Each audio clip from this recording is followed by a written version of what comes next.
Hello! Vamos hoje falar sobre Dante Alighieri aqui no nosso espaço de filosofia.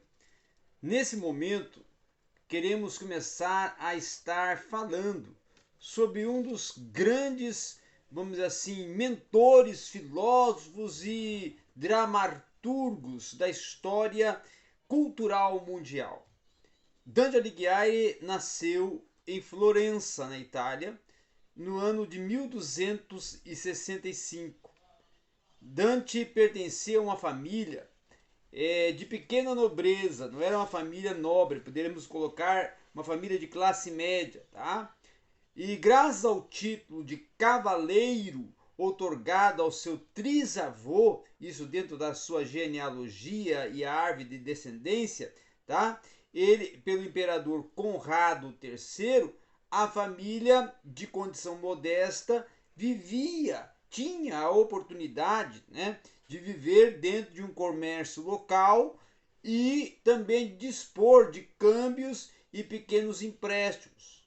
Então, é uma família que o nome deixou um legado e, por ter deixado esse legado, alcançava a possibilidade de ter algumas primazias dentro do contexto social e econômico. Tá? Uma típica família, vamos dizer assim, florentina dos séculos 12 e 13, mas com as reviravoltas no contexto político que surgiu a causa do exílio de Belencione, que era o avô de Dante. Então, com essa circunstância, a família vai passar por um período de exílio, tá?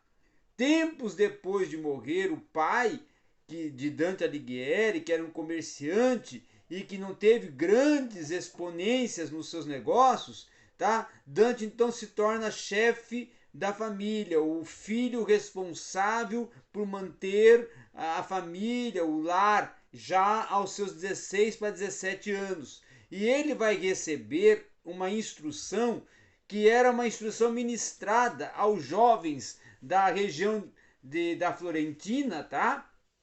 Na sua condição social. Era uma instrução primária voltada a questões da gramática e da retórica, na casa de um pedagogo mesmo, e depois no ensino mais trivial e no ensino quadrivial, na questão da escola da igreja episcopal, tá? Num sentido de um termo latim, é trivium e quadrivium, tá? Muito bem. Nesse aspecto, muito cedo ele vai se consagrar, ele vai se direcionar à poesia, principalmente ao soneto, tá?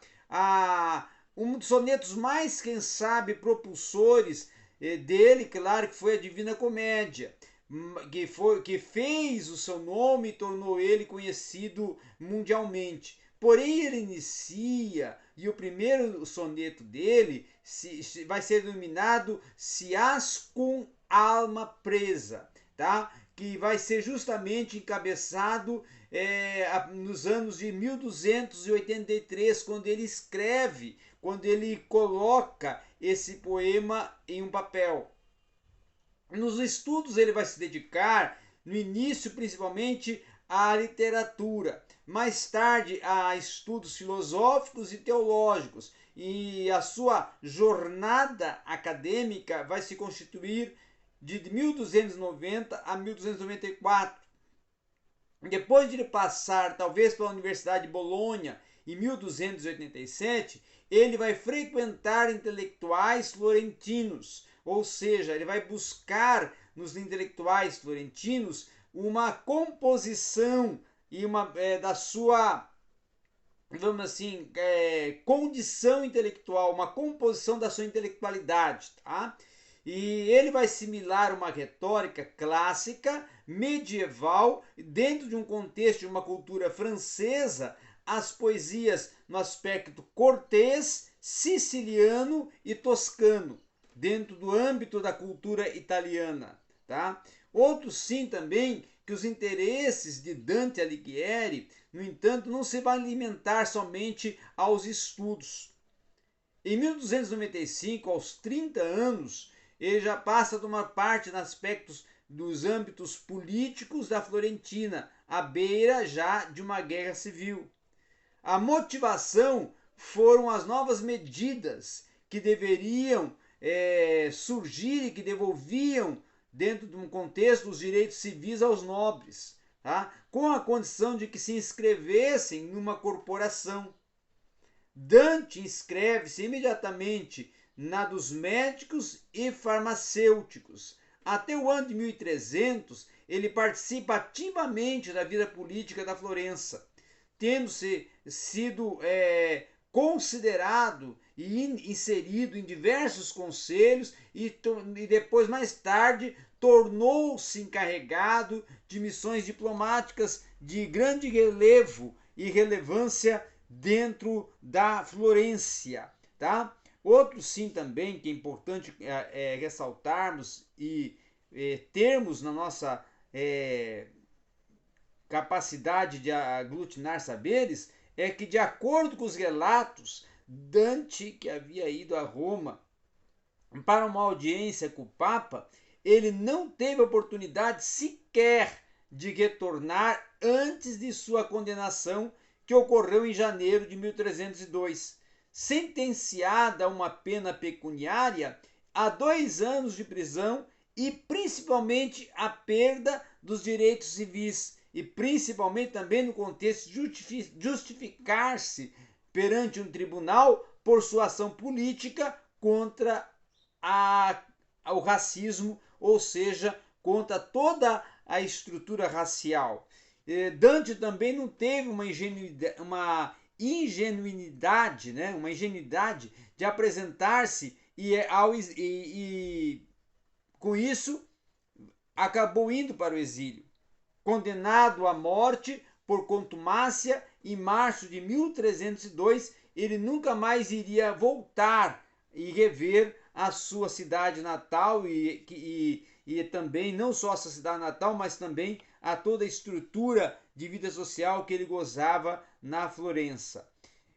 Definitivamente com os brancos exilados, os brancos exilados, ao dar-se conta de que eles estão animados pelo faccionismo, tá?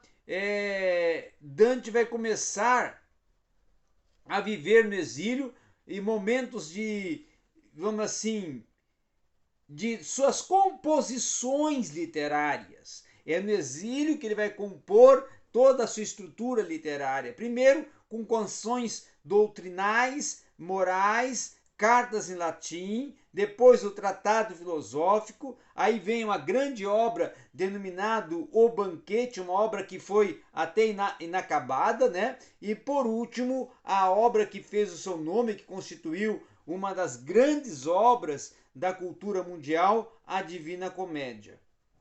Dante Alighieri, também é interessante nós falarmos que a partir de 1315 ele vai se fixar em Verona por 2 anos na corte de Casa Grande della Scala, tá?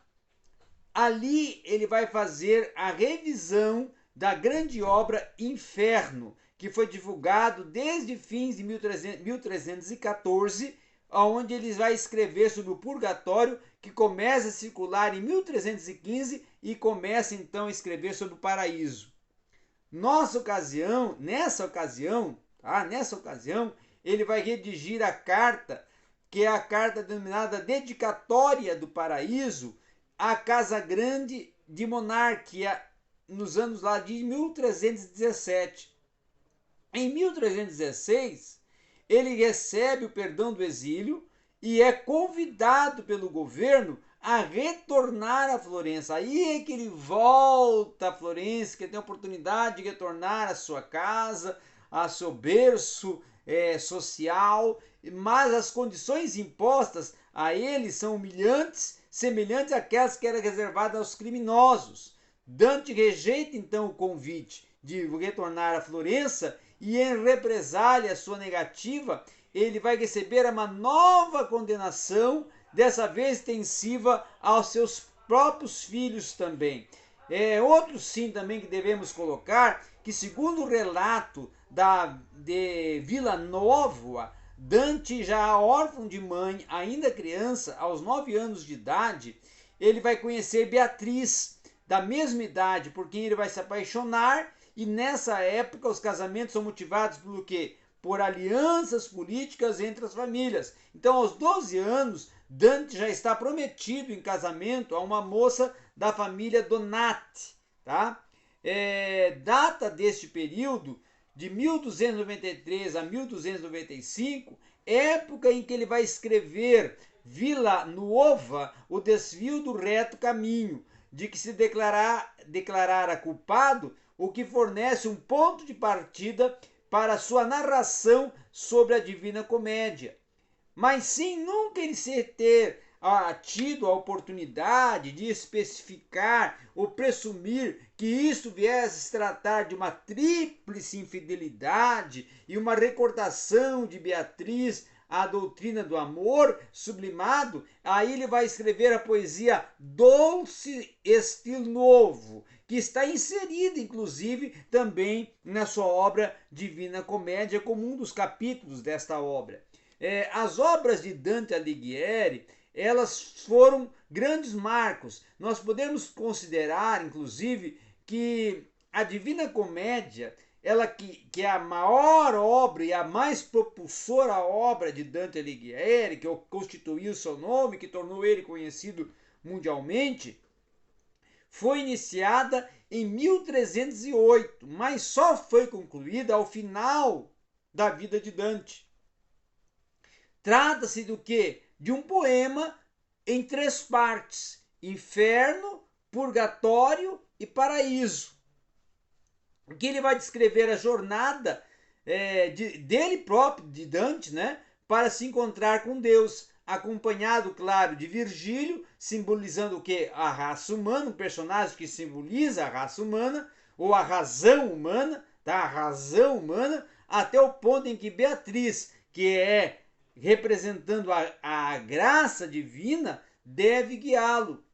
Na sua viagem, ele, para conservar ou conversar e dialogar com todos os tipos de pessoas, tanto contemporâneas quanto figuras da antiguidade e também da mitologia, ele vai formando e constituindo todo um arcabouço estrutural de conteúdo que vai constituir essa obra de arte, a Divina Comédia.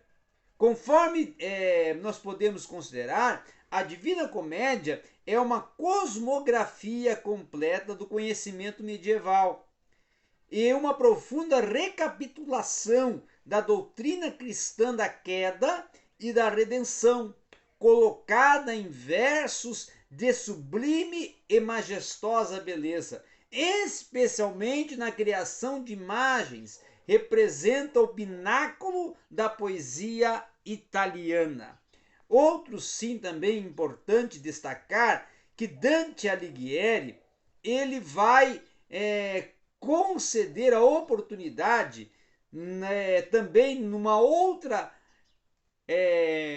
propulsão dentro da própria obra A Divina Comédia, de lançar uma expressão frasial que ficou marcada no legado da cultura italiana, dizendo o seguinte: no inferno os lugares mais quentes são reservados àqueles que escolheram a neutralidade em tempo de crise. Tá? E essa foi uma das frases mais propulsoras de Dante Alighieri dentro da obra A Divina Comédia. Outra também que teve um certo destaque, mas já em segundo plano, é uma expressão que ele descreve, ele direciona ao purgatório, dizendo: não há maior dor do que a de nós recordarmos dos dias felizes quando estamos na miséria. Essa, então, é direcionada ao purgatório. E a última frase que ele também é lembrado por essa obra da Divina Comédia, ele está direcionando ao paraíso, dizendo assim: quem és tu que queres julgar com vista que só alcança um palmo coisas que estão a 1000 milhas? Então, Dante Alighieri, concluindo esse nosso momento filosófico, ele foi um marco para a cultura italiana e europeia, que trouxe um legado para a cultura mundial através da sua obra A Divina Comédia. E obrigado a todos.